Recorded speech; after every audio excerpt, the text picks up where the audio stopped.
இந்த ஹிந்து ரிப்போர்ட்ல இருந்து பார்த்தா இப்போ இந்த 5-6 பேர் தாக்குதலில் ஈடுபட்டாங்க அப்படின்னாக்க 2 பேர் உள்ளூர்காரங்க யாருன்னு ஐடென்டிஃபை பண்ணிட்டாங்க, படம் வரைஞ்சு போட்டிருக்கிறாங்க. மிச்சம் 4 பேர் பாகிஸ்தானி ஆட்கள். இவர்கள் உள்ளே வந்த நடமாட்டம் பற்றி எங்களுக்கு முன்கூட்டி தகவல் இருந்தது என்று அரசு வட்டாரங்கள் கூறின. அடுத்தது உள்ளூர் அரசியல்வாதிகள் என்ன சொல்றாங்கன்னா, உன்கிட்ட உளவு தகவல் இருந்தும் ஏன் பாதுகாப்பு ஏற்பாடு செய்யவில்லை அப்படின்னு அவங்க கேட்டிருக்கிறாங்க. இப்போ இதையும் புல்வாமாவையும் ஒப்பிட்டு பாருங்க.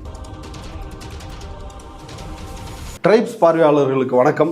ஜம்மு அண்ட் காஷ்மீர் பெஹல்காம் பகுதியில் நடந்த பயங்கரவாதிகள் தாக்குதலை ஒட்டி நேற்று மோடி தலைமையில் அமைச்சரவை கூட்டம் நடைபெற்றது. இந்த கூட்டத்தில் பாகிஸ்தானுக்கு எதிராக சிந்து நதிநீர் ஒப்பந்தம் நிறுத்தி வைக்கப்படுகிறது. இந்தியாவில் உள்ள பாகிஸ்தானியர்கள், தூதரக அதிகாரிகள் உட்பட அனைவரும் 1 வாரத்திற்குள் வெளியேற வேண்டும். இனி புதிதாக பாகிஸ்தானியர்களுக்கு விசா வழங்கப்பட மாட்டாது. அது மட்டுமின்றி இந்திய பாகிஸ்தான் எல்லையான அட்டாரி வாகா எல்லை மூடப்படுகிறது உள்ளிட்ட பல்வேறு அதிரடி அறிவிப்புகளை நேற்று ஒன்றிய அரசு அறிவித்துள்ளது. இதையொட்டி சர்வதேச பத்திரிகையாளர்கள் இந்தியா பாகிஸ்தான் மீது ஒரு மிகப்பெரிய இராணுவ நடவடிக்கையை மேற்கொள்ள உள்ளது என்ற தகவலை வெளியிட்டுள்ளார்கள். அது மட்டுமின்றி இந்தியா பாகிஸ்தானோடு போர் தொடுக்குமா என்ற கேள்வியும் எழுந்துள்ளது. இந்த சூழலில் இது குறித்து நம்மிடையே உரையாடுவதற்காக இடதுசாரி செயல்பாட்டாளர் தோழர் மருதையன் அவர்கள் இணைந்துள்ளார். வாருங்கள், அவரோடு விவாதிக்கலாம். தோழர் வணக்கம். வணக்கம். தோழர், ஊடகங்கள்லாம் போர் அப்படின்னு கடுமையான விஷயங்கள்லாம் பேசிட்டு இருக்கிறாங்க.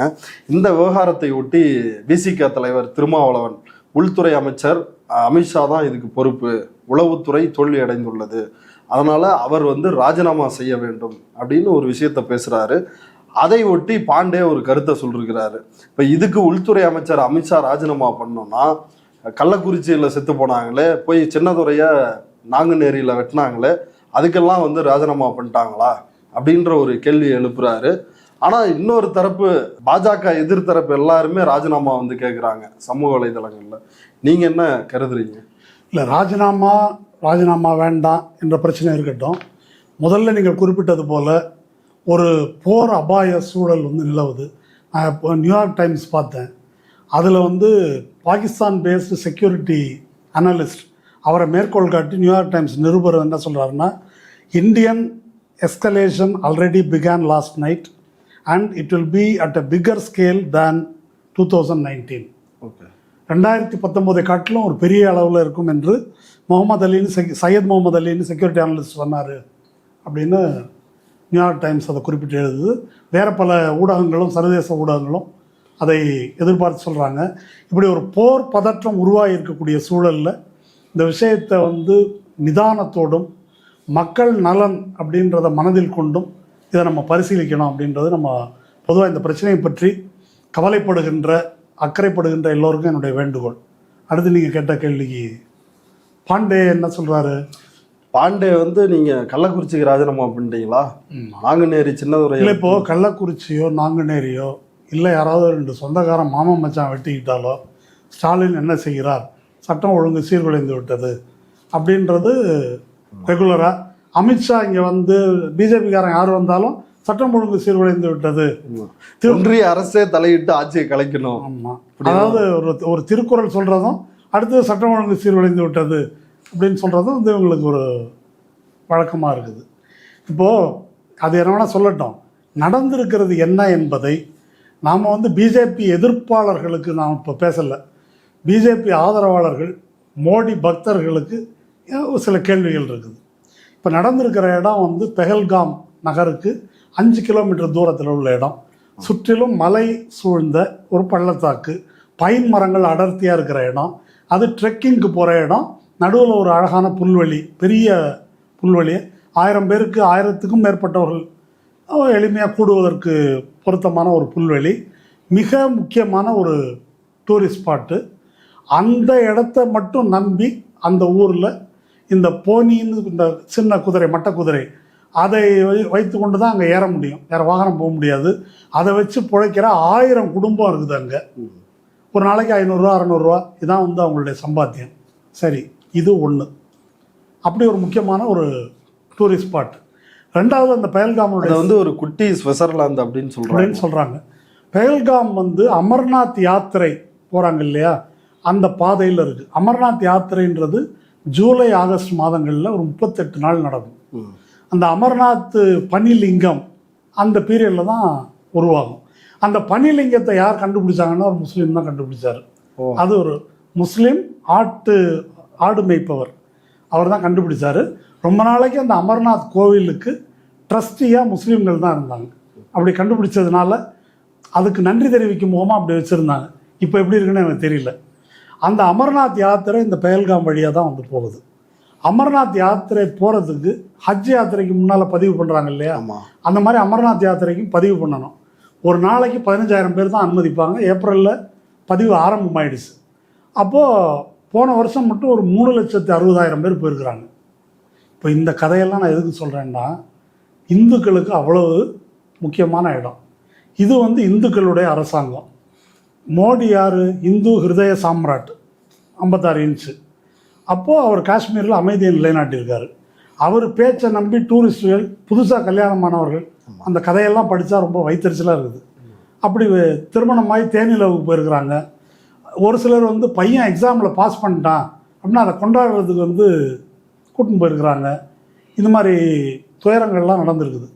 இப்போ இப்படிப்பட்ட ஒரு இடத்துல என்ன பாதுகாப்பு ஏற்பாடு செய்திருக்க வேண்டும் அப்படின்றது. இப்போ நீங்கள் சொன்னீங்களே, நாங்குநேரியில் ஸ்டாலின் என்ன பாதுகாப்பு ஏற்பாடு செஞ்சுருக்கணும், அண்ணா யூனிவர்சிட்டியில் ஸ்டாலின் என்ன பாதுகாப்பு ஏற்பாடு செஞ்சுருக்கணும் என்பதை காட்டிலும் இது முக்கியமானதா இல்லையான்றதை எழுச்சி பெற்ற இந்துக்கள் தான் எனக்கு சொல்லணும்.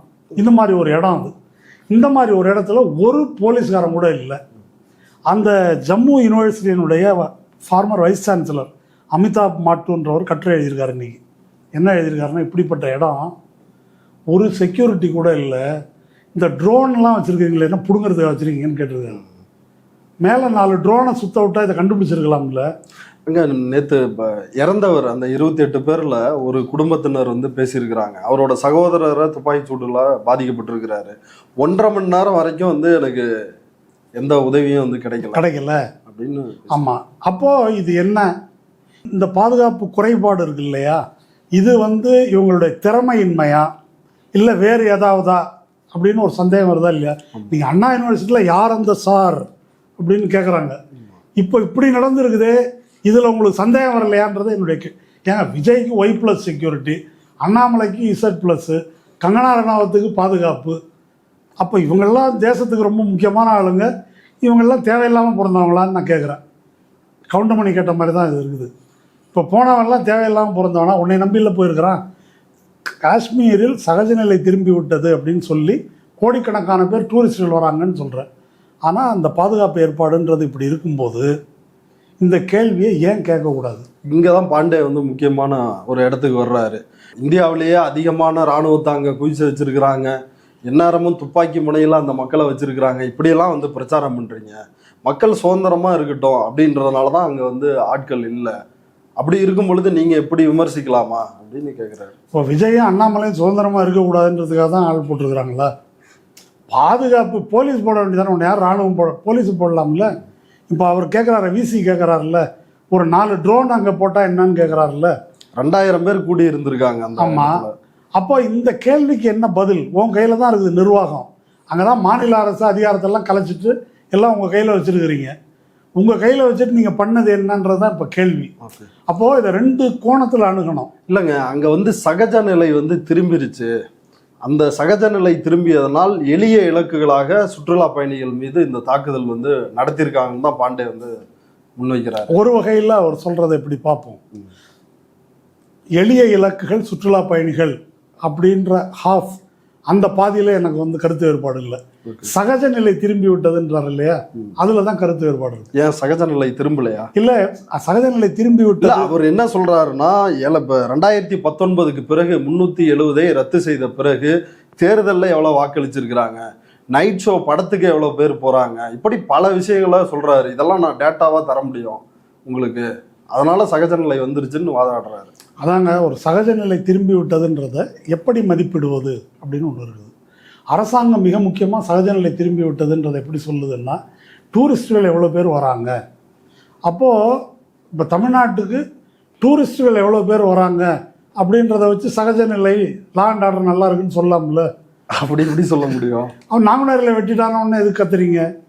இப்போ பிரச்சனை இப்போ டூரிஸ்டுகள் எவ்வளோ பேர் வராங்க அப்படின்றது அல்ல. ஒரு மண்ணில் சகஜ நிலை அல்லது மகிழ்ச்சி அல்லது மக்கள் வந்து உரிமைகளை பெற்றவர்களாக இருக்கிறாங்க அப்படின்றத அளவிடணும்னா அந்த பகுதியைச் சேர்ந்த மக்களுடைய வாழ்க்கை நிலையும் அவர்களுடைய ஜனநாயக உரிமைகள் எப்படி இருக்குது என்பதிலிருந்து தான் அதை மதிப்பிடணுமே தவிர அந்த ஊரை வேடிக்கை பார்க்க வரவன் எத்தனை பேர் வர்றான் அப்படின்றத வச்சு அதை மதிப்பிடக்கூடாது. நம்பர் 1. காஷ்மீரோட பிரச்சனை ஆர்டிகிள் 370 என்பது டூரிஸ்டர்களுடைய பிரச்சனையா? 370 இருந்தால் என்ன, 470 இருந்தால் என்ன? அவனுக்கு அமைதியாக இருந்தால் வந்து பார்த்துட்டு போகலாம். காஷ்மீர் பியூட்டிஃபுல் காஷ்மீர் அப்படின்னு நவநீத கிருஷ்ணன் பாட்டு பாடினார்ல 370 விவாதத்தில். அவ்வளவு உயிர் போகிற ஒரு பிரச்சனையை பார்லிமெண்ட்டில் விவாதிக்கும் போது எங்கள் தலைவன் வந்து பாடியிருக்கிறான்னு சொல்லிட்டு அந்த பாட்டை பார்லிமெண்ட்டில் பாடினார். அந்த மாதிரி வெளியே இருந்து வரவனுக்கு அது ஒன்றும் கிடையாது. அது பாரதியார் சொன்ன மாதிரி வெள்ளி பனி மலையின் மீது உலாவும் அப்படின்ட்டு போயிடலாம். அதல்ல பிரச்சனை. அந்த பகுதியில் இருக்கிற மக்களுடைய வாழ்க்கை நிலை என்ன, அந்த மக்களுடைய வாழ்க்கை நிலை அப்படின்றது வந்து எதை வைத்து தீர்மானிக்கப்படுது? 370க்காக ஏன் அந்த மக்கள் குரல் கொடுத்தாங்க? பாண்டே இப்போ எப்படி சொல்கிறாரு அப்படின்னு சொன்னால், அவங்களே ஒன்றும் பேசலை இல்லை, அவங்களே ஒன்றும் சத்தம் போடல இல்லை, அதனால சகஜ நிலை திரும்பி விட்டது அப்படின்னு சொல்கிறாரு. இப்போது இந்தியாவை பொறுத்த வரைக்கும் இஸ்லாமிய மக்கள் எடுத்துக்கிட்டாக்கா ஒரு குறிப்பிட்ட காலம் வரைக்கும் இந்துத்துவ பாசிசத்தை எதிர்த்து, அடக்குமுறையை எதிர்த்து ஃபைட் பண்ணுறாங்க. அதுக்கு பிறகு என்ன ஆகுது? நசுக்கப்படுறாங்க. அதுக்கப்புறம் இதான் நம்ம தலையெழுத்து, இரண்டாந்திர குடிமக்களாக ஏதோ வெந்ததை தின்று விதி வந்தால் சாவோன்ற மாதிரி அப்படி வந்து அப்போ முஸ்லீம்கள் சந்தோஷமாக இருக்காங்கல்ல அப்படின்னு பேசலாம். அப்படி காஷ்மீர் மக்கள் துப்பாக்கி முனையில் அழுத்தப்பட்டிருக்கிறார்கள். இதை தாண்டி போராடக்கூடிய அளவுக்கு இப்போ சூழ்நிலை அவங்களுக்கு இல்லை. அதனால் அதை சகித்து கொண்டிருக்கிறார்கள். சகித்து கொண்டிருப்பதற்கு பெயர் வந்து சகஜ நிலை அல்ல. இதுதான் அங்கே நிலைமை. இது ஒன்று. ரெண்டாவது, இந்த பிரச்சனை வந்தபோது வேற ஒரு விஷயம் டிபேட்டுக்கு வந்தது. என்ன முக்கியமான சிக்கல்னாக்கா, இந்த 370 அப்ரகேஷன் முடிஞ்ச பிறகு 2020 கோவிட் நல்ல பீக்கில் இருக்கும்போது இதான் சான்ஸ்னு ஒரு சட்டம் வந்து கொண்டு வந்தாங்க. ஆர்டிகிள் 370, 35A ரெண்டையும் வந்து நீக்கிட்டாங்க. 35Aன்றது காஷ்மீரி அல்லாத ஒருத்தர் காஷ்மீரில் சொத்து வாங்க முடியாது, அதை எடுத்துட்டாங்கன்னாக்கா வாங்கலான்னு வந்துடுது. இந்த சட்ட திருத்தம் என்ன கொண்டு வராங்கன்னா, Jammu Kashmir grant of domicile certificate rules 2020 இதை கொண்டு வராங்க. அப்படின்னா டொமிசில் சர்டிஃபிகேட் அப்படின்னாக்கா அவர் வந்து அங்கே குடியேறியவர், குடியுரிமை பெற்றவர் அப்படின்ற மாதிரி, அங்கே வாழ்பவர் அப்படின்னு. யாருக்கெல்லாம் அதை கொடுக்கலாம்? அந்த ஊரில் 15 வருஷம் தொடர்ந்து இருந்தாங்கன்னா, வெளியூராக இருந்தாலும் அவனுக்கு அது வந்து கொடுக்கலாம். இங்கே க்ரீன் கார்டு கொடுக்குறாங்கல்ல, ஆமாம், அல்லது குடியுரிமை கொடுக்குற மாதிரின்னு வச்சுங்க. அடுத்தது அங்கே வந்து 7 வருஷங்களுக்கு படிச்சிருக்கணும், அல்லது 10ஆம் கிளாஸ் 12ஆம் கிளாஸ் அந்த ஊரில் பாஸ் பண்ணியிருக்கணும். என்ன, அதுக்கு மேலே ஒன்றிய அரசு ஊழியர்கள், அவர்களுடைய பிள்ளைகள், இவங்களுக்கெல்லாம் கொடுக்கலான்னு சொல்லி கிட்டத்தட்ட 83,000 பேருக்கு வந்து அது மாதிரி கொடுத்துருக்குறாங்க. இதை வந்து யார் எதிர்க்கிறார்கள்? இஸ்லாமிய தீவிரவாதிகளா? முதல்ல எதிர்க்கிறது பண்டிட்டுகள். யார்? அங்கே இருக்கிற பண்டிட்டுகள்.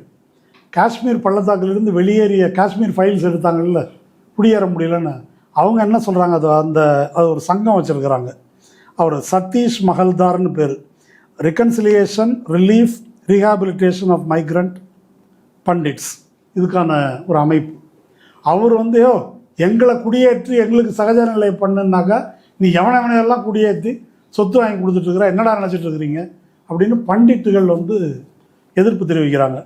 உள்ளூர் மக்களை பொறுத்த வரைக்கும் முஸ்லீம் பெரும்பான்மை மாநிலமாக இருக்கின்ற ஜம்மு காஷ்மீரை முஸ்லீம் சிறுபான்மை மாநிலமாக மாற்றுகின்ற ஒரு சதித்திட்டம் இது. இப்போ பாண்டே சொல்லுகிற சகஜ நிலைமைக்குள்ள இப்படி வாழ்வதற்கான ஒரு இதெல்லாம் கொடுக்கறது மூலமா அவங்கள மைனாரிட்டி ஆக்குறது. ஆமாம். இப்போ காஷ்மீர் 370 நீக்குவதற்கு பிஜேபிக்காரங்க சொன்ன ஒரு முக்கியமான இது என்னன்னு கேட்டால், நம்ம வந்து அங்கே சொத்து வாங்க முடியாது அப்படின்னு. இந்தியா முழுக்க அதான் பிரச்சாரம் பண்ணாங்க. நீ உங்க ஊரியாவோட ஒரு பகுதி அங்க இந்தியன் ஒருத்தர் சொத்து வாங்க முடியாதா கேட்டிருக்கிறாங்க. சரி, நீ உங்க சொந்த ஊர்ல சொத்து வாங்கினியான்றதை முதல்ல பார்ப்போம். இப்போ அங்கே யார் சொத்து வாங்கியிருக்கிறாங்க அப்படின்னா தனி ஒரு இன்டர்வியூ வைங்க, நான் சொல்கிறேன். முக்கியமாக வளைகுடா பாய்ங்க தான் சொத்து வாங்கியிருக்கிறாங்க. அதுக்கு தான் இவர் ஏற்பாடு பண்ணியிருக்காரு. அதுக்கு ஐயருங்க உட்காந்து தீ வளர்த்து அவங்களுக்கு வந்து பூமி பூஜை செய்து பட்டா பண்ணி கொடுத்துருக்குறாங்க இடங்களை, நிறையா இன்வெஸ்ட் பண்ணியிருக்கிறாங்கன்னு வச்சுக்கோங்க. அப்போது அதை வந்து ஏற்கனவே மஃப்டி மஹபூபா மஃப்டியோட பிஜேபி கூட்டணி அரசாங்கம் இருந்தபோது இருந்த நிதி அமைச்சர் அவர் இன்றைக்கி ஒரு கட்டுரை எழுதியிருக்கார். அவர் ஒரு விஷயம் சொல்லியிருக்கார், இப்படி நிறையா இன்வெஸ்ட்மெண்ட்டு வந்துட்டு இருக்குது, டூரிசம் டெவலப் ஆகிட்டு இருக்குது, இதை கெடுக்கிறதுக்கு அவன் பண்ணியிருக்கிறான். ஆனால் ஒரு முக்கியமான விஷயத்தை வந்து இது டூரிசம் அழிஞ்சாலும் பரவாயில்ல, ஆனால் காஷ்மீரியாத்துன்னு ஒன்று இருக்குது, காஷ்மீர் மக்களின் பண்பாடு, அதை அழியறதுக்கு நம்ம வந்து அனுமதிக்கக்கூடாது. காஷ்மீர் மக்களில் ஒரு மனிதனுக்கு கூட இந்த தாக்குதலில் யாருக்கும் உடன்பாடு கிடையாது, அது தீவிரவாதத்தை காஷ்மீர் மக்கள் ஆதரிக்கிறார்கள் அப்படின்னு யாராவது சொன்னால் அது பச்சை பொய் அப்படின்னு யார் பிஜேபி கூட்டணி அரசாங்கத்தில் இருந்த நிதி அமைச்சர் இன்னைக்கு எழுதியிருக்காரு. இதற்கு ஒரு சான்று, இந்த தாக்குதலுக்கு எதிராக காஷ்மீர் வேலி பூரா ஒரு கடையடைப்பு நடந்திருக்குது. 35 ஆண்டுகளுக்கு பிறகு மொத்த வேலியும் கடையடைப்பு நடந்தது இப்போ தான் அப்படின்னு சொல்கிறாங்க. ஒன்று. ரெண்டாவது, ஹுரியாத் கான்ஃபரன்ஸ் என்று காஷ்மீரை தனி நாடாக கேட்கின்ற ஒரு அமைப்பு, மீர்வாய்ஸ் உமர் ஃபரூக்ன்றவர், அவர் உள்பட அனைவரும் கண்டித்து பந்தில் பங்கேற்றிருக்கிறாங்க. இந்த நடவடிக்கையை யார் ஒருவரும் ஏற்கவில்லை. இதெல்லாம் வந்து இந்த தாக்குதலை பற்றிய செய்திகள். அதனால் சகஜ நிலை என்றால் டூரிஸ்டுகள் எண்ணிக்கை வருவது அல்ல, அந்த மக்கள் தாங்களுக்கு ஜனநாயக உரிமை இருக்கிறதாக நம்புவது. ஓட்டு போடுறதை வச்சு அதை முடிவு பண்ண முடியாது. ஓட்டு போடுறது வேறு வழியே இல்லை, இது ஒன்று தான் மிச்சம் இருக்குது. அது இருக்கட்டும், பிரிட்டிஷ்காரன் 2 போது நம்ம ஓட்டு போடலையா? அவங்க ஒரு தேர்தல் கொண்டு வந்து 11% பேருக்கு வாக்குரிமை போட்டுத்தாங்கல்ல. அப்போ நீங்கள் தான் வாக்களித்து விட்டார்களே அப்படின்னா சுதந்திரம் தேவையில்லைன்னு அவன் சொல்லியிருக்கலாம்ல. பாண்டே தெரியல, பாண்டே மாதிரி ஒரு ஆள் இருந்தால் பிரிட்டிஷ்காரன் வந்து அதையும் சொல்லியிருப்பான். சொல்லுங்கள். அடுத்து வந்து சொல்கிறது என்னன்னா, அம்பேத்கர் அவரை வந்து எடுத்துகிட்டு வர்றாங்க. அம்பேத்கரே வந்து 370 கூடாதுன்னு சொன்னார். அம்பேத்கர் பேரை வச்சுட்டு இருக்கிற திருமாவளவன் வந்து இப்படி செய்யலாமா அப்படின்லாம் வந்து அம்பேத்கர் என்ன சொன்னாருன்னு தெரியாமல் இப்படி சொல்லி பாண்டே வந்து காஷ்மீரை பிரிக்கிறதுக்கு வந்து சதி செய்கிறாருன்றதான் என்னுடைய கருத்து. பாண்டே அம்பேத்கர் என்ன சொல்லியிருக்காருன்னா, இது வந்து என்னைக்கு இருந்தாலும் பிரச்சனை, நாடு பிரித்த போதே முஸ்லீம் மெஜாரிட்டி ஏரியா பாகிஸ்தானுக்கு, இந்து மெஜாரிட்டி ஏரியா இந்தியாவுக்குன்னு பிரித்தோம், இது டிஸ்பியூட்டட் ஏரியாவாக இப்படி பிரச்சனை இருக்குது. அவர் ரொம்ப தொலைநோக்கோடு சொல்லியிருக்காரு, என்னைக்கு இருந்தாலும் இது தலைவலி, இதுக்காகவே நம்ம இராணுவ பட்ஜெட் போட்டு உருப்படியாக எதுவும் செய்ய முடியாமல் இதிலே அழிஞ்சு போகும். அதனால் மரியாதையாக அவங்க போகிறாங்கன்னா விட்டுருங்க, அவங்கள போகட்டும் காஷ்மீர் பள்ளத்தாக்கு அப்படின்னு அம்பேத்கர் சொல்கிறாரு. சொல்லப்போனால் நாங்கள் பாகிஸ்தானோட போகிறோம் அப்படின்னு காஷ்மீர் மக்களே கேட்கல. அவங்க வந்து நாங்கள் பிரிந்து போகும் உரிமை இருக்கு இல்லையா, அதை என்ஷூர் பண்ணணும், அதில் பொது வாக்கெடுப்புக்கு வந்து உத்தரவாதம் தரணுன்றது தான் அவங்க கோரிக்கை. இது ஒரு பார்ட்டு. அதனால் அம்பேத்கர் என்ன சொன்னாருன்றது பாண்டேக்கு தெரியல. இன்னொன்று சொல்கிறேன், பட்டேலும் அந்த பிஜேபி ஃபவுண்டர் ஷியாமா பிரசாத் முகர்ஜியும் காஷ்மீர் பள்ளத்தாக்கு நமக்கு தேராது, ஜம்முவை மட்டும் வச்சுக்கிட்டு நம்ம முடிச்சுக்குவோம் அப்படின்றது தான் அவங்க நிலைப்பாடு. வேணா ஆதாரம் நான் தரேன். நேரு தான் இந்த பள்ளத்தாக்கை எப்படியாவது சேர்க்கணும் அப்படின்னு நின்னவர். பட்டேல் வந்து நேருவுக்கு எழுதியிருக்காரு, இந்த ஜம்மு தான் வந்துருச்சு முடிச்சுக்குவோம் அப்படின்னு. ஓ, அது தெரியாதா எங்களுக்கு, அது எப்படியுமே இந்து மெஜாரிட்டி ஏரியா நம்ம பிடிச்சிக்கலாம், வேலி நமக்கு வேணும், அதுக்காக தானே நான் மெனக்கிடுறேன் அப்படின்னு ஒரு பதில் எழுதியிருக்கிறாரு.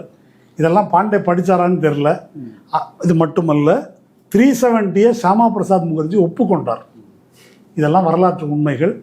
இது வரலாறு தெரியாதவங்க, வாட்ஸ்அப் வரலாறு படிக்கிறவங்களுக்கு நம்ம வந்து சொல்ல முடியாது. இந்த தாக்குதலை பொறுத்த வரைக்கும் ரொம்ப கொடூரமாக இருக்குது. யார் வந்து நீ இந்துவா முஸ்லீமா அப்படின்னு இந்துவான்னு ஐடென்டிஃபை பண்ணி இந்த தாக்குதல் வந்து நடத்தியிருக்கிறாங்களே. ஆமாம், அது மாதிரி செய்திகள் தான் இன்றைக்கி நான் பேப்பரில் பார்த்தேன்.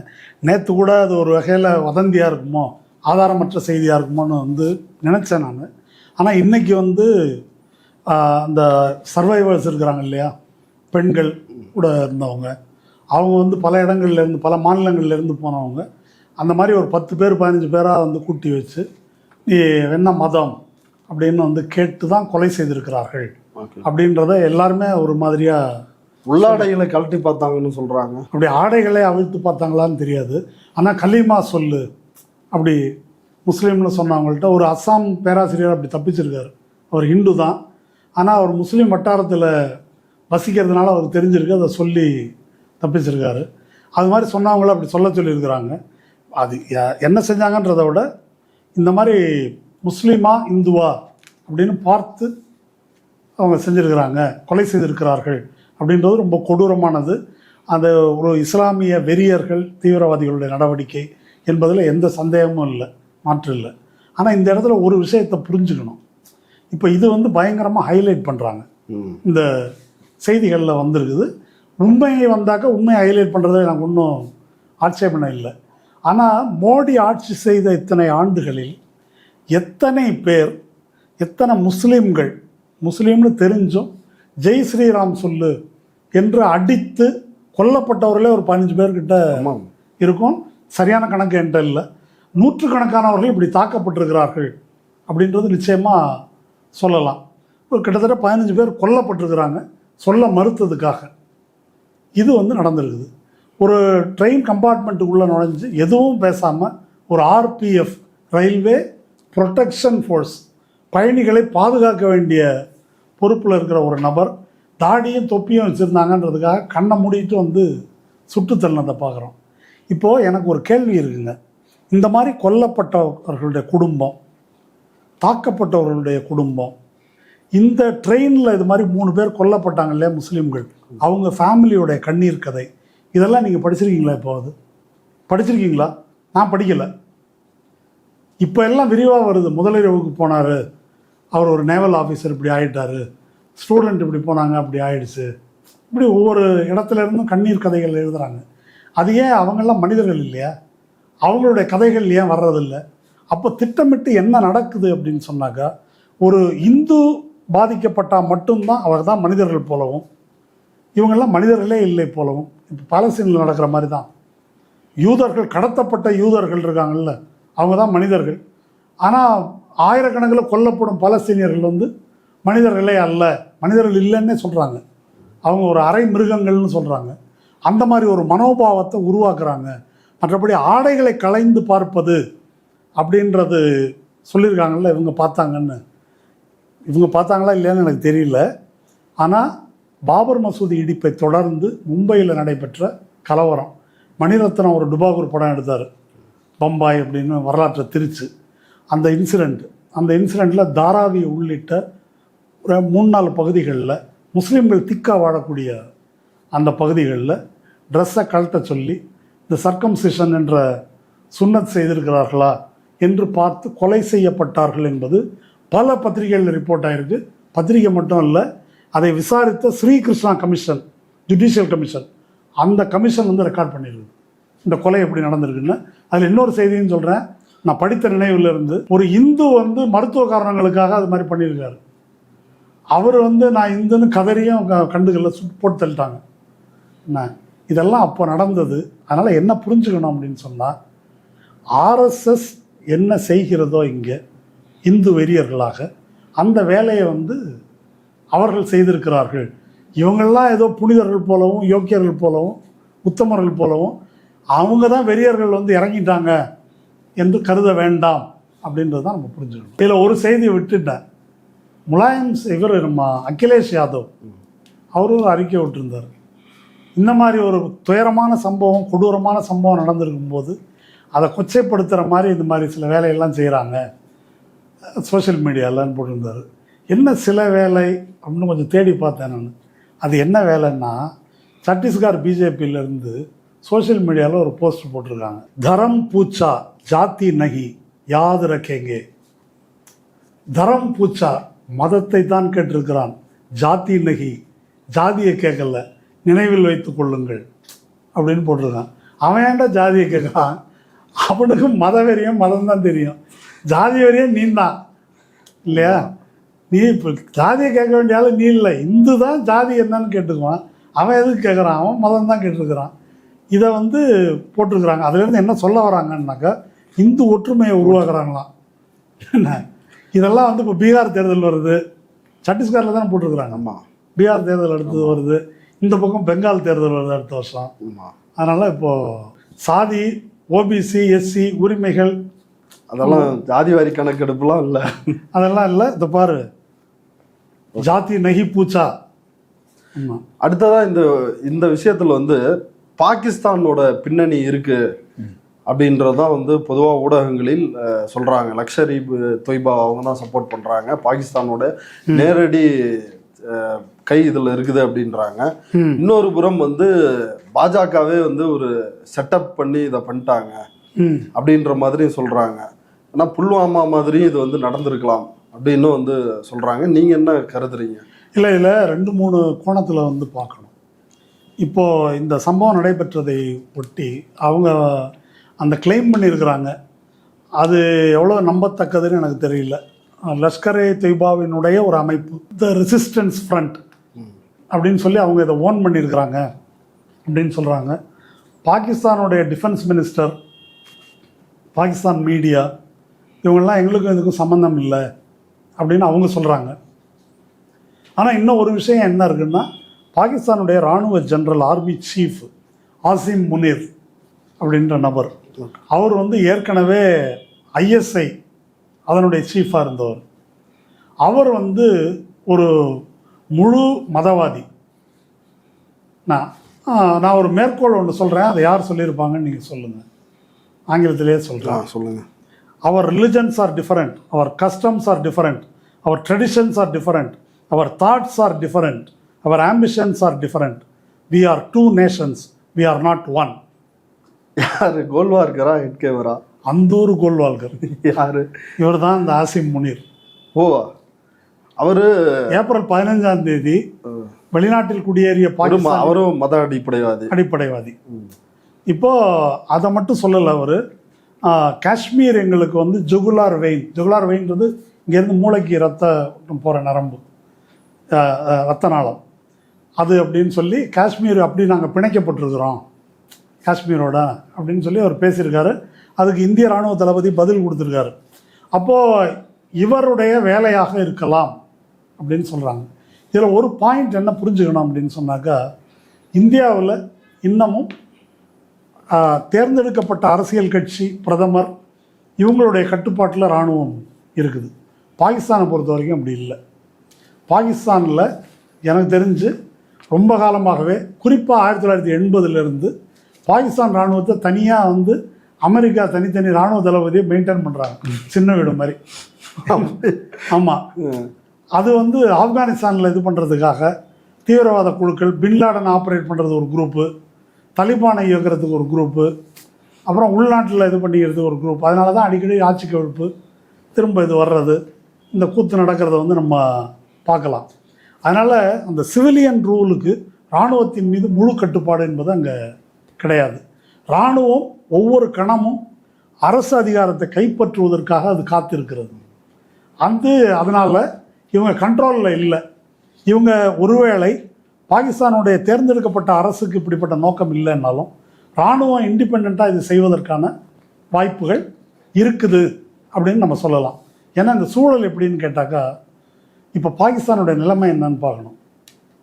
பாகிஸ்தான் வந்து ஒரு தனிமைப்பட்ட நிலையில் இருக்குது. இத்தனை நாள் வந்து அமெரிக்கா வந்து பாகிஸ்தானை யூஸ் பண்ணிடுச்சு. எதுக்கு? ஆப்கானிஸ்தான், ரஷ்யாவை விரட்டுவதற்கு, அப்புறம் தீவிரவாத இதுக்கு ரொம்ப நாள் உறவு இருந்துச்சு. இப்போ பாகிஸ்தானை கழட்டி விட்டாங்க. இப்போ வந்து இந்தியாவை வச்சுருக்காங்க அந்த இடத்துல. கழட்டி விட்டாங்கன்னாக்க அதை பாகிஸ்தானை சின்ன வீடாக வச்சுருக்கிறத எடுத்துகிட்டு இந்தியாவை வந்து கொண்டாந்து வச்சுருக்கிறாங்க. நம்ம கதி என்னன்றது எதிர்காலத்தில் தான் தெரியும் நமக்கு. அப்படி வச்சுருக்கிறாங்க. இப்போ பாகிஸ்தான் வந்து ஒரு நிர்கதியான நிலையில் இருக்குது. அமெரிக்காவை நம்பி போனவன் வாழ்ந்ததாக அதை பற்றி அமெரிக்கர்களே சொல்லியிருக்கிறாங்க. அமெரிக்காவினுடைய எதிரிகள் அழிஞ்சதில்லை, நண்பர்கள் தான் அழிஞ்சிருக்கிறாங்க. நண்பனாக எவன் போனாலும் அவன் கதி வந்து, ஏன் சதாம் ஹுசேன் ஈரானுக்கு எதிராக மெயின்டைன் பண்ணாங்க சதாம் ஹுசேனை. கடைசியில் சதாம் ஹுசேனோட கதி என்னன்றது நமக்கு தெரியும். பின்லாடனும் அப்படிதான். ஆமாம், அப்படி பாகிஸ்தானோட நிலையம் வந்து இப்போ அது மாதிரி இருக்குது. இப்போது தன்னை நிலைநாட்டி கொள்ள வேண்டிய ஒரு சூழலில் இருக்குது. பாகிஸ்தானுக்கு இந்த யாசிம் முனீர் சொல்கிற மாதிரி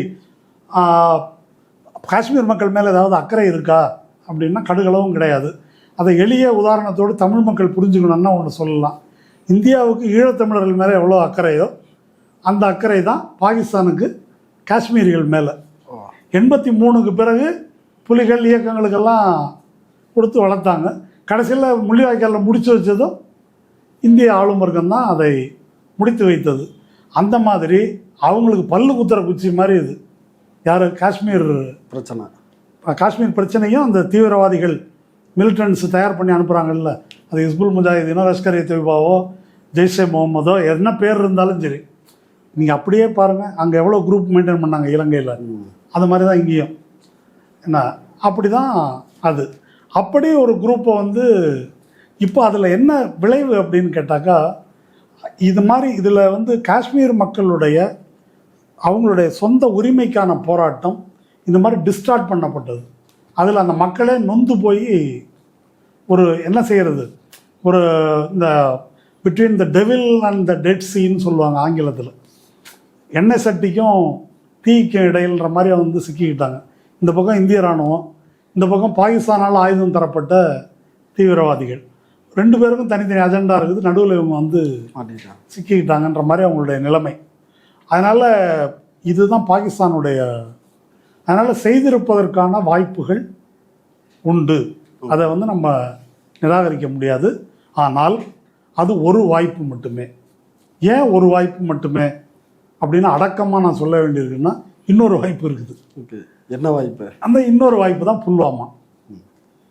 அந்த புல்வாமா என்ற வாய்ப்பு என்ன, புல்வாமா தாக்குதலை நடத்தியது ஜெய்ஷே முகமது அப்படின்னு சொல்லி ஒரு நீண்ட, எனக்கு தெரிஞ்சு ஒரு 18,000 பக்கமோ 20,000 பக்கத்துக்கு ஒரு சார்ஜ் ஷீட் வந்து என்ஐஏ போட்டிருக்குது. அந்த தாக்குதல் நடந்து 18 மாதம் கழித்து அந்த போட்டிருக்குது. புல்வாமா தாக்குதல்னா உடனே எனக்கு சொந்த நினைவுகள் சிலது இருக்குது. என்ன, மக்கள் அதிகாரத்தினுடைய மாநாடு 2019 தேர்தலுக்கு முன்னால் திருச்சியில் அருந்ததி ராயை கூப்பிட்டுருந்தோம். February 23 2019 மாநாடு. February 14 இந்த தாக்குதல் நடக்குது. அவங்க அருந்ததி ராய் வந்து என்ன மாநாடு உண்டான்னு கேட்டாங்க. ஏன் உண்டு, அதில் என்ன அப்படின்னு கேட்டேன் நான். அதில் என்னவா, என்னங்க நாடே இப்படி இருக்குது, இங்கே வெளியே நான் நடமாட முடியல, அந்த மாதிரி இருக்குது, நீங்கள் மாநாடு நடத்துகிறேன்றீங்க, இதெல்லாம் ஆகக்கூடியதான்னு கேட்டாங்க. இல்லை நடக்குது, வாங்க நீங்கள் கட்டாயமா. சரி வந்தால் நான் திரும்பி போக முடியுமான்னு கேட்டாங்க. அங்கேயே ஏதாவது யூஏபிஏன்னு போட்டு என்ன உள்ளே வச்சிட போகிறாங்க. இல்லை தமிழ்நாடு அந்த ரேஞ்சில் இல்லை, இது வேறு இடத்துல இருக்குது, அதனால் நீங்கள் வரலாம் அப்படின்னு வந்தாங்க, பேசுனாங்க, போனாங்க. இப்போது அதற்கு பின் என்ன நடந்தது அப்படின்னு பார்த்தோம். புல்வாமாவுக்கு பிறகு பாலாகோட் தாக்குதல் நடந்தது. அதை வச்சு வந்து தேசபக்தியை கிளறி விட்டு, ரொம்ப ஆதாரம் வேண்டாம், அர்னாப் கோஸ்வாமி வாட்ஸ்அப் தகவல் வந்துச்சு இல்லை, சூப்பர், இது தாக்குதல் நடந்த அடுத்த கணமே வந்து உங்களுக்கு தாக்குதல் நடக்க போகுதுன்னு தெரிஞ்சிருக்குது, தெரிஞ்சு வெற்றி ஜெயிச்சிட்டோம் அப்படின்னு அவர் ஷேர் பண்ணது. ஆனால் ராஜ்யசபாவில் வந்து கேள்வி எழுப்புனாங்க காங்கிரஸ்காரங்க, வேறு கட்சியினர், இது இன்டெலிஜென்ஸ் ஃபெயிலியரா அப்படின்னு. இல்லை அப்படின்னு சொல்லி தீர்க்கமாக அமைச்சர் வந்து பதிலளித்தார். பூனைக்குட்டி எப்போ வெளியே வந்ததுன்னாக்க, அந்த காஷ்மீருடைய கவர்னர் சத்யபால் மாலிக்கு கரண் தப்பாருக்கு ஒரு பேட்டி கொடுத்தாரு.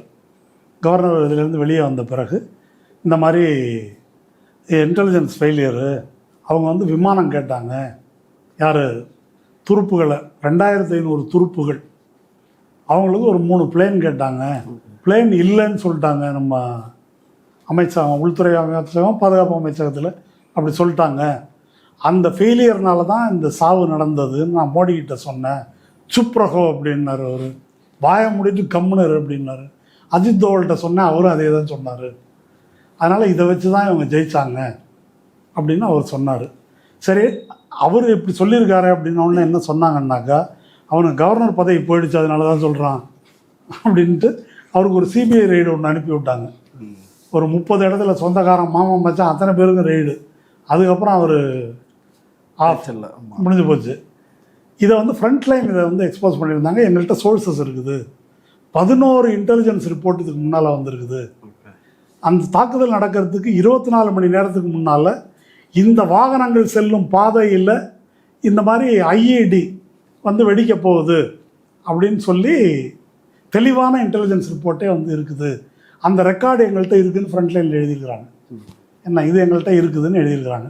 அதுக்கு முன்னால் வெவ்வேறு நாட்களில் ஜெய்ஷே முகமது இந்த தீவிரவாதிகளுடைய நடமாட்டம் இருந்தது என்பதை என்னென்ன தேதியில் வந்து ஷேர் பண்ணாங்கன்ற டேட்டாவெல்லாம் கொடுத்துருக்குறாங்க. இத்தனைக்கும் பிறகு இந்த 2500 பேரை வாகனத்தில் அனுப்பியிருக்கிறாங்க. அதுக்கு மேலே ஒரு ஆதாரம் சொல்கிறேன். தமிழ்நாட்டிலேருந்து போன 2 பேர், தூத்துக்குடியிலேருந்து ஒருத்தர், அரியலூர்லேருந்து ஒருத்தர், வந்து ராணுவ வீரர்கள் இராணுவ வீரர்கள் கொல்லப்பட்டாங்க. அவர் அந்த கொல்லப்பட்ட இராணுவ வீரர் அரியலூர்லேருந்து போனவர், அவர் பேர் ரவிச்சந்திரனா ஜெயச்சந்திரனா அவர் பேர்.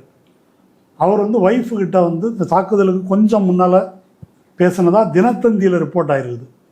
இது மாதிரி ரோட்டில் இப்படி கூப்பிட்டு போகிறாங்க, இது வந்து ஒரு மாதிரி அப்நார்மலாக இருக்குது, ஏதோ தப்பு நடக்கிற மாதிரி தெரியுது அப்படின்னு அவர் எங்கள் வீட்டுக்காரர் சொன்னார் அப்படின்னு அந்த அம்மா சொல்கிறாங்க. நம்ம சத்யபால் மாலிக்கே வாயே அடைச்சிருக்கிறாங்க, அந்த அம்மா வாயையும் அடைச்சிட்டாங்க. இப்போது இந்த என்ஐஏ ரிப்போர்ட்லாம் வந்துருச்சு, அதில் வந்து ஜெய்ஷே முகமதில் இவங்கெல்லாம் குற்றச்சாட்டு, அதில் ஒரு 7-8 பேர் கொல்லப்பட்டு விட்டார்கள், ஒரு 5-6 பேர் ஜெயிலில் இருக்கிறாங்க, மிச்சம் பேர் கிடைக்கல அப்படின்னு சொல்லி அதை வச்சுருக்கிறாங்க. அதெல்லாம் இருக்கட்டும், இது இன்டெலிஜென்ஸ் ஃபெயிலியரா? ஒரு சத்யபால் மாலிக்ன்ற ஒரு ஆள் வந்து ஓப்பனாகவே ரைஸ் பண்ணியிருக்கிறானே, மீடியாவில் இப்படி வந்திருக்குது, அது ஆமாம் அல்லது இல்லைன்னு ஒரு பதில் வேணுமா வேண்டாமா? பதிலே வரலையே. அப்போது இந்த புல்வாமா அப்படி ஒரு தாக்குதல் நடக்கப் போகிறது என்று தெரிந்தும் இவங்களை பலி கொடுத்தாவது நம்ம தேர்தலில் வெற்றி பெறலாம் அப்படின்னு நீங்கள் செஞ்சுருக்கீங்க என்று குற்றம் சாட்டுவதற்கு எல்லா ஆதாரங்களும் அந்த புல்வாமா தாக்குதலில் இருக்குது. அப்படி இருக்கிறதுனால இந்த குறிப்பிட்ட விஷயம் ஒருவேளை இப்படி இருந்தாலும் ஹிந்துவில் இன்றைக்கி ரிப்போர்ட் ஆகிருக்குது, இன்டெலிஜென்ஸ் சோர்ஸ் வந்து வந்தது அப்படின்னு. யார் என்னன்னு சொல்லலை, இன்னைக்கு ரிப்போர்ட்டில் அது இருக்குது. என்னன்னு சொல்கிறாங்க, இது மாதிரி இன்டெலிஜென்ஸ் இருந்தது, பிரச்சனை ஒன்று நடக்க போகுதுன்ட்டு. இதுலேயும் இருந்ததா? ஆமாம் அப்படின்னு ஹிந்து ரிப்போர்ட் இருக்குது. ஓகே, இன்னொரு கேள்வியும் இதுலேயும் முன்னாடியே ரிப்போர்ட் தகவல் இருந்தது அப்படின்னு ஒன்று போகுது. இப்போ இன்னைக்கு ஹிந்து ரிப்போர்ட் பண்ணியிருக்குது 11வது பக்கத்தில் பாருங்கள். The 2 Kashmiri militants are identified as Adil Guri of Anantnag and Hassan from Pulwama district in South Kashmir. இவங்க அந்த உள்ளூர்காரங்க 2 பையங்க. அவங்க வந்து 2018 பாகிஸ்தானுக்கு போனாங்க. Both went to Pakistan in 2018 within quotes. இப்போ நான் சொல்கிறது, the 2 infiltrated recently with 3 or 4 other Pakistani men. இந்த 2 பேரும் 3 அல்லது 4 பாகிஸ்தானியர்களோடு எல்லை தாண்டி உள்ளே நுழைந்திருக்கிறார்கள். We had certain inputs about their movement. அவர்களுடைய நடமாட்டம் பற்றி எங்களுக்கு தகவல் இருந்தது என்று the government source said. அதிலிருந்து அடுத்த பேரா, the local politicians alleged a security lapse, asking why no police had been posted at the popular trekking destination of Baisaran Meadows despite intelligence inputs. உள்ளூர் அரசியல்வாதிகள் என்ன கேட்டாங்கன்னாக்கா, இவ்வளவு முக்கியமான ட்ரெக்கிங் பிளேஸ் இது, இந்த இடத்துல உளவு தகவல்கள் இருந்தும் ஏன் எந்த பாதுகாப்பு ஏற்பாடும் செய்யப்படவில்லை என்று உள்ளூர் அரசியல்வாதிகள் கேள்வி எழுப்புகிறார்கள். இவ்வளவுதான் இன்னைக்கு வந்திருக்கிற செய்தி. இப்போ இந்த ஹிந்து ரிப்போர்ட் வந்து என்ன சொல்லுது? இந்த ஹிந்து ரிப்போர்ட்லேருந்து பார்த்தா இப்போ இந்த 5-6 பேர் தாக்குதலில் ஈடுபட்டாங்க அப்படின்னாக்கா 2 பேர் உள்ளூர்காரங்க யாருன்னு ஐடென்டிஃபை பண்ணிட்டாங்க, படம் வரைஞ்சி போட்டிருக்கிறாங்க. மிச்சம் 4 பேர் பாகிஸ்தானி ஆட்கள். இவர்கள் உள்ளே வந்த நடமாட்டம் பற்றி எங்களுக்கு முன்கூட்டி தகவல் இருந்தது என்று அரசு வட்டாரங்கள் கூறின. அடுத்தது உள்ளூர் அரசியல்வாதிகள் என்ன சொல்கிறாங்கன்னா, உன்கிட்ட உளவு தகவல் இருந்தும் ஏன் பாதுகாப்பு ஏற்பாடு செய்யவில்லை அப்படின்னு அவங்க கேட்டிருக்கிறாங்க. இப்போ இதையும் புல்வாமாவையும் ஒப்பிட்டு பாருங்கள். இப்போ இன்னைக்கு முதல்ல வந்திருக்கிற செய்தி இது. இதுக்கு மேலே எவ்வளோ உண்மை வரும் வராது, இல்லை நாளைக்கு யாராவது ஒரு சத்யபால் மாலிக் வந்து பேச போகிறாரா அப்படின்றது நமக்கு தெரியாது. ஆனால் இன்றைக்கி வந்திருக்கிற செய்தி இது. அப்போது இது உளவு தகவல் இருந்தது. இது நீங்கள் வேறு சதி இல்லைன்னா கூட டோட்டல் ஃபெயிலியூர் அப்படின்றது வந்து இதில் வந்திருக்குது. இப்போ சுப்ரஹோ அப்படின்னு யாரை சொல்ல போகிறாரு மோடி அப்படின்னு தெரியல. இந்துவை பார்த்து சொல்ல போகிறாரா, இல்லை இந்துவுக்கு ஏதாவது இடி ரைடு அனுப்ப போகிறாங்களா அப்படின்றத நம்ம பொறுத்திருந்து தான் பார்க்கணும். ஓகே, இந்தியா பாகிஸ்தான் மீது போர் தொடுக்குமா? அதுக்கான வாய்ப்புகள் இருக்குதா? ஏன்னா சில சர்வதேச பத்திரிகையாளர்கள்லாம் அப்படியான கருத்துக்களை சொல்கிறாங்க. இன்னும் தேதியெல்லாம் மாதங்கள்லாம் குறிப்பிடுறாங்க, மே இறுதியில் வந்து இந்த தாக்குதல் நடக்கலாம், அதுக்கான வாய்ப்புகள் இருக்குதுலாம். ஸோ 2019 பாலாகோட் தாக்குதல் நடத்தினாங்க. அது எந்த தாக்குனுச்சு என்னன்றது நமக்கு தெரியும். பைன் மரங்கள் 2-3 காக்கா குருவி அப்படின்னு வந்தது. இல்லைன்னு பயங்கரமாக சத்தம் போட்டாங்க. சரி, அதை விட்டுருங்க. அல்ல, அந்த தாக்குதலுக்கே மோடி தானே திட்டம் போட்டு கொடுத்தாரு. ரேடாரை வந்து மேகத்தில் மறைச்சு கொண்டு போகலான்றதெல்லாம் அந்த காமெடியெல்லாம் நம்ம பார்த்தோம். ஆனால் பிரச்சனை என்னென்னா, இப்போ நான் சொன்னது போல் நியூயார்க் டைம்ஸ் ரிப்போர்ட்டு கூடுதலாக குவிக்கப்பட்டிருக்கு. என்ன கவலை அளிக்கக்கூடிய விஷயம், இதில் 2 விஷயம் வந்து நம்ம பார்க்கணும். இப்போ இது வந்து ஆக்ஷன் ரீப்ளே மாதிரி வந்து இன்னொரு 2வது புல்வாமா மாதிரி இருக்குது. தாக்குதல் இப்படி ஒன்று நடந்திருக்குது அப்படின்னா இன்றைக்கி எழுதியிருக்கக்கூடிய முன்னாள் வெளியுறவுத்துறை அதிகாரிகள் அல்லது இந்த மாதிரி பாதுகாப்புத்துறை ஆய்வாளர்கள் இவங்க எல்லாம் என்ன குறிப்பிடுறாங்கன்னா, இந்த மாதிரி சும்மா அந்த பழிவாங்குன்னு அர்னாப் கோஸ்வாமி மாதிரி கத்துறதெல்லாம் அர்த்தம் கிடையாது. பாகிஸ்தானை அரசியல் ரீதியாக எப்படி தனிமைப்படுத்துவது, இதுக்கு எப்படி அக்கௌண்டபிள் ஆக்குறது என்பதை தான் நம்ம பார்க்க வேண்டும். ஏனென்றால் இப்படி ஒரு போரை பாகிஸ்தான் விரும்புகிறது. இப்படி ஒரு பிரச்சனையை அவங்க உள்ளூர் இதிலிருந்து டைவர்ட் பண்ணுறதுக்கு அது பயன்படும் அப்படின்ற முறையில் இராணுவமே அதை விரும்புது, அல்லது இராணுவ அதிகாரத்தை கைப்பற்றிக் கொள்வதற்கு கூட அதை விரும்புகிறது. இது அவங்களுக்கு பயன்படும் அப்படின்ற வகையில் அதை வந்து எச்சரிக்கை செய்கிறாங்க. அது மோடிக்கும் பயன்படும். ஏனென்றால் இந்த ஆண்டு இறுதியில் பீகார் தேர்தல் வர இருக்கிறது. அடுத்த வருஷம் ஆரம்பத்தில் பெங்கால் தேர்தல் வர இருக்குது. அங்கே 30% முஸ்லீம் பாப்புலேஷன் இருக்குது. இப்போ பீகார் தேர்தல் வர இருக்கிறதும் இப்போ நான் சொன்ன சத்தீஸ்கர் சோஷியல் மீடியா போஸ்ட் இருக்குல்ல, தரம் பூச்சா ஜாதி நெய் பூச்சா அப்படின்றது இருக்கு இல்லையா, இதெல்லாம் எதுக்காக நடக்கிறது அப்படின்றத இதெல்லாம் பார்க்கும்போது நம்ம புரிந்து கொள்ள முடியுது. அது இல்லாமல் வக்ஃபு பில்லுக்கு பல்பு வாங்கியிருக்கிறாங்க சுப்ரீம் கோர்ட்டில்.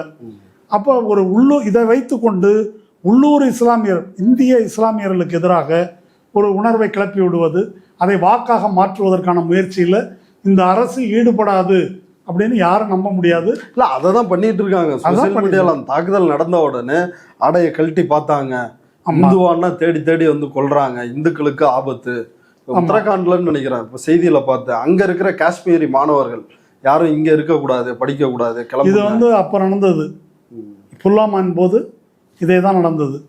மாணவர்கள்லாம் உயிர் கஞ்சி வந்து தவிச்சதெல்லாம் நம்ம பார்த்தோம். எத்தனை வாட்டி தான் இந்த விவகாரத்திலேயே இந்த சையத் ஹுசைன் ஷா அந்த குதிரை ஓட்டி அந்த இளைஞர் போய் வீரமா போராடி அந்த செய்தியே வந்து லேட்டராக அதை பத்தி உமர் அப்துல்லா இது பண்ணியிருக்காரு. அவர் வந்து அந்த குதிரையில ஏற்றிட்டு அவருடைய வாடிக்கையாளர்களை காப்பாற்றுறதுக்கு தீவிரவாதியினுடைய துப்பாக்கியை பிடுங்கிறதுக்கு முயற்சி பண்ணியிருக்காரு. அவரை வந்து 3 வாட்டி சுட்டு கொண்டிருக்கிறாங்க. அந்த குடும்பத்தினர் சொன்னது தான், அந்த குடும்பத்துக்கு ஒரே ஒரு சம்பாதிக்கிறவர் அவர் மட்டும்தான், கதறாங்க. ஆனால் அவனை நினச்சி நாங்கள் பெருமைப்படுறோன்னு சொல்கிறாங்க. இப்படியே சொல்லியிருக்கிறாங்க அவங்க. இதை வந்து கொஞ்சம் யோசித்து பார்க்கணும். இப்போது இதை காட்டி ஒரு தேசவெறி இந்து வெறியை தூண்டி இஸ்லாமிய மக்களுக்கு எதிரான வன்மத்தை வளர்த்து அரசியல் அதிகாரத்தை பெறுவதற்கு பிஜேபி பயன்படுத்துகிறதுன்னா எத்தனை வாட்டி தான் நம்ம ஏமாறுவோன்றதை இந்து பெரும்பான்மை வந்து யோசிச்சு பார்க்கணும். நம்பர் 1. நம்பர் 2, இதை விட பெரிய அபாயம் நான் என்ன சொல்ல வரேன்னா, ஏற்கனவே நான் சொன்னது போல் இந்தியாவில் இருக்கின்ற அளவுக்கு கூட அரசியல் அதிகாரத்துக்கு இராணுவத்தின் மீது இருக்கிற கட்டுப்பாடு பாகிஸ்தானில் கிடையாது. அப்போ 2ம் அணு ஆயுத நாடுகள் அப்படின்றத வந்து ஞாபகம் வச்சுக்கணும். அணு ஆயுதம்னா மக்கள் என்ன நினச்சிட்டு இருக்காங்கன்னா, ஹிரோஷிமா நாகசாகி மாதிரி போட்டால் ஒரு 5 லட்சம் 10 லட்சம் பேர் அப்படியெல்லாம் இல்லை. அது குட்டி டர்ட்டி பாம் அப்படின்னு சொல்லிட்டு சின்ன நியூக்ளியர் பாம்பு அதெல்லாம் வந்து உருவாக்கப்பட்டிருக்கு. உடனே அழிவை ஏற்படுத்தாமல் காலப்போக்கில் ரேடியேஷனை பரப்பக்கூடிய குண்டுகள் இதெல்லாம் எல்லாரும் தயார் பண்ணி வச்சுருக்கிறாங்க. யார்கிட்ட எவ்வளோ இருக்குன்றது யாருக்கும் தெரியாது. இந்த மாதிரி ஆயுதங்கள் எல்லாம் ஈராக் போரிலெல்லாம் வந்து பயன்படுத்தப்பட்டிருக்கு அமெரிக்காவால். அதனால் அந்த மாதிரி எத்தகைய விபரீதமும் நடக்கலாம் அப்படின்றத வந்து புரிஞ்சுக்கணும். அதனால் இவங்க என்ன நினச்சிட்டு இருக்கிறாங்கன்னா, போர் வந்தாக்கா அப்படின்னு அவங்க நினச்சிட்டு இருந்தாங்கன்னா அது நம்ம கையை மீறி போய்விடும், ஒரு பேரழிவுக்கு வழிவகுக்கும் என்பதை புரிந்து கொண்டு இந்த போர் வெறி, தேச வெறி, மத வெறியை வந்து எதிர்க்கணும். இங்கே காஷ்மீரில் சகஜ நிலை நிலைநாட்டப்பட்டு விட்டது என்ற மோடி அரசினுடைய இந்த பொய்யான பரப்புரை இருக்கு இல்லையா, அது தோல்வி அடைந்திருக்கிறது. இந்த அரசாங்கம் எல்லா முனைகளிலும் தோல்வி அடைஞ்சிருக்கு அப்படின்றதுக்கு இது இன்னும் ஒரு சான்று. அவங்க சொல்லக்கூடிய அந்த பீற்றிக்கொள்ளக்கூடிய மோடி இன்னைக்கு அறிவிச்சிருக்கிறாரு, இந்த தாக்குதலுக்கு திட்டம் போட்டவர்கள், தாக்குதல் நடத்தியவர்கள் எல்லாரையும் வந்து தீர்த்து கட்ட போறோம், தண்டனை கொடுக்க போறோம், மண்ணோடு மண்ணாக எல்லாத்தையும் சிதைக்க போறோம் அப்படின்னு பீகார்ல பேசியிருக்காரு. ஏற்கனவே பேசியிருக்காரு. ஒரே ஒரு கேள்விதான், இந்த உளவு தகவல்கள் இருந்தும் காப்பாற்ற தவறியவர்களை மோடி என்ன செய்ய போகிறார்? புல்வாமாவில் கேள்வி வந்து எளிமையான ஒரு கேள்வி. புல்வாமால 11 ரிப்போர்ட் கொடுத்துருக்குறாங்க, தாக்குதல் நடக்க போகுது அப்படின்னு சொல்லி. அப்பையும் அமைதி காத்திருக்கிறார்கள். இப்ப இன்றைக்கு இந்துல வந்த செய்தியை பார்க்கும் பொழுது இதுலயும் உளவு தகவல்கள் ஏற்கனவே இருக்குது.